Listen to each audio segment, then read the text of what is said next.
Hello friends, তোমরা সবাই কেমন আছো? আশা করি ভালো আছো। আমিও খুব ভালো আছি। সুস্মিতাস ব্লগে অনেক অনেক ওয়েলকাম এবং অনেক অনেক ভালোবাসা তোমাদেরকে। তো আজকে সেজেগুজে সবাই মিলে বেরোচ্ছি একটু মেলাতে। আমাদের এখানে বৈশাখী মেলা বসেছে, খুব বড় করে মেলাটা হয়। তো সবাই মিলেই যাচ্ছি। তো চলো দেখতে থাকো, কী করি না করি সবই তোমাদের সাথে শেয়ার করব। চলো। চলে এসেছি মেলার মাঠে।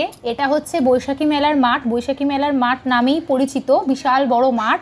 এবং এই মেলাটা মানে দীর্ঘ প্রচুর মানে অনেক বছর, আমারও ঠিক জানা নেই, অনেক বছর ধরেই চলছে। মানে হয় প্রতি বছর। আমরা যখন ছোট ছিলাম, ছোট থেকে এই মেলার মেলাতে আসতাম মেলা দেখতে। মানে বৈশাখী মেলার মাঠ বলতে সবাই চেনে। এবং ছোটোবেলার অনেক স্মৃতি জড়িয়ে মা বাবার সাথে এই মেলায় যেতাম। তো দেখতে দেখতে ঢুকে পড়েছি মেলার মাঠে, যেখানে বাঁদিকে কিছু জামা কাপড়ের স্টল রয়েছে এবং ডান দিকে রয়েছে জিলেপি, গাঠিয়া এসবের দোকান। এবং মা, মালপুও, তোমাদের দাদাভাই, আমি আর পুচকুটাই কজন গেছিলাম। এই যে দেখতে দেখতেই চলে এসেছে পুচকুটা। ও মানে প্রথম মেলায় গিয়ে ভীষণ একটা আনন্দ এবং হতভম্ব হয়ে গেছে, যেটা কি এত লোকজন, চারপাশে লাইট, তার পাশে রয়েছে তোমাদের দাদাভাই। তো আমরা এরপরে কোনো কিছুর দিকে না তাকিয়ে আগেই চলে গেছি ড্রাগনে, কারণ মালপু ড্রাগন চড়তে খুব ভালোবাসে। তো মালপুর জন্যই ড্রাগনে যাওয়া। তো আমি আর ড্রাগনে উঠিনি, বাচ্চাকে নিয়ে দিদিভাই আর দাদা তোমাদের আর মালপুকে নিয়ে উঠেছিল ড্রাগনে। ওরাই ড্রাগন চড়ছিল। ওই যে এক জায়গায় ড্রাগনে দেখাও যাচ্ছে মালপু বসে রয়েছে। তো ভীষণ খুশি ড্রাগনে চড়ে। সত্যি বলতে ড্রাগনটা চড়তে আমার ভালোই লাগে, কিন্তু যেহেতু মানে ছেলে ছিল তার জন্য ড্রাগনে চড়তে পারিনি। তো সেই সুযোগে আমি, মা ওই একটু ওর ছেলের জন্য কি খেলনা কেনা যায় সেই খেলনাগুলো একটু দেখছিলাম, আর ওরা ড্রাগন চড়ছিল।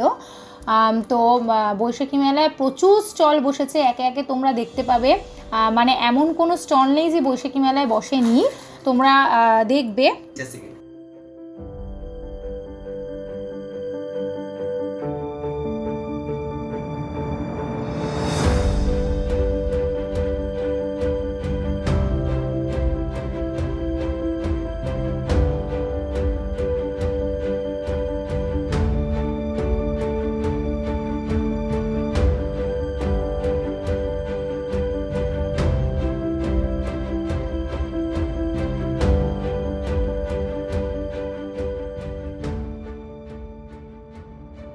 এই যে মা একটা খেলনা দেখছিল ছেলেটাকে দেওয়ার জন্য। এবার আমরা বারণ করছিলাম যে ওই খেলনা তো বুঝবে না, আপাতত দিও না।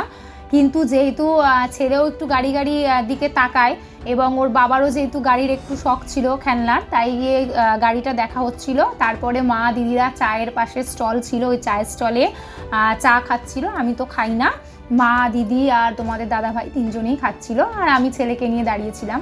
দেখতে দেখতে আবার দেখছিলাম কিছু ব্যাগের দোকান, যেখানে 100 টাকা দামের খুব ভালো ভালো ব্যাগ পাওয়া যাচ্ছিল এবং পার্স, সাইড ব্যাগ।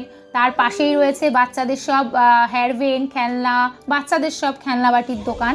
তো আমরা বাচ্চাদের খেলনাটাই অনেকক্ষণ ধরে খুঁজছিলাম, মানে ওই দোকানে গাড়িটা ঠিক পছন্দ হচ্ছিল না, তার জন্য আবার এখানে দেখছিলাম। দেখে ফাইনালি একটা গাড়ি কিনেছি। কিনে এবার আস্তে আস্তে করে খাওয়ার স্টলগুলোর দিকে যাচ্ছিলাম। তো খাওয়ার স্টলগুলো তো জিলাপি স্টল রয়েছে, তারপরেই রয়েছে ব্যাগের দোকান, রকমারি ব্যাগ রয়েছে, খুব সুন্দর সুন্দর ব্যাগ। তারপরেও রয়েছে জুয়েলারির দোকান, কানের দুল, তারপরে ব্যাগ, মানে পরপর করে ব্যাগ, কানের দুল, দুটো দোকান বসেছিল। ফার্নিচারের একটা ছোট্ট দোকান দেখতে পেয়েছি। তারপরে রয়েছে এখানে অনেক রকম সাজা গোছানোর দোকান, ওই বিভিন্ন রকম ছোট ছোট জিনিস ছিল। তারপরে এবার গলার জিনিস, তারপরে রয়েছে এই ফুটে জুয়েলারির দোকান, মানে প্রচুর দোকান বসেছে। তারপরে অনেক আচারের দোকান, পাঁপড়ের দোকান সব বসেছে।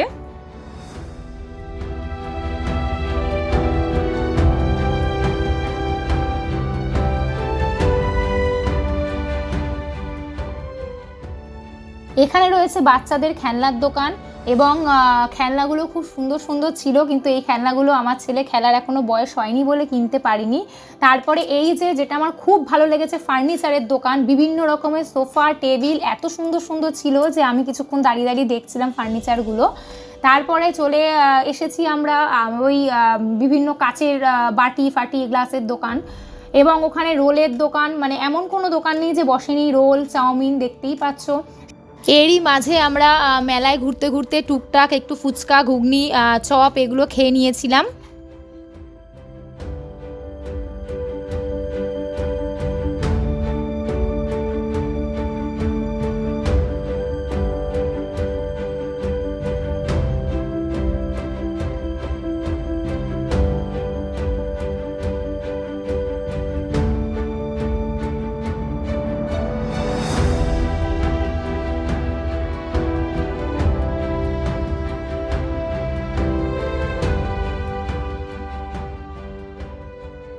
মেলার একটা বিশেষ আকর্ষণ ছিল যে আলাদিনের আশ্চর্য প্রদীপ, যেটা সবাই দেখছিল এবং আমি প্রথমে বুঝতে পারিনি, পরে আমি গিয়ে দেখেছি যে হ্যাঁ ওটা খুব ভাল লাগছিল আলাদিনের আশ্চর্য প্রদীপ, এবং সব বাচ্চারাও এনজয় করছিল। তো মেলায় ঘোরা হয়ে গেছে, মেলায় ঘুরেছি, তোমরা তো দেখতেই পেলে, খুব আনন্দ করেছি। হ্যাঁ, সব ভিডিও নিতে পারিনি যেহেতু বাচ্চা ছোট ছিল, তো ওই টুকটাক যা পেয়েছি তোমাদের সাথে শেয়ার করেছি।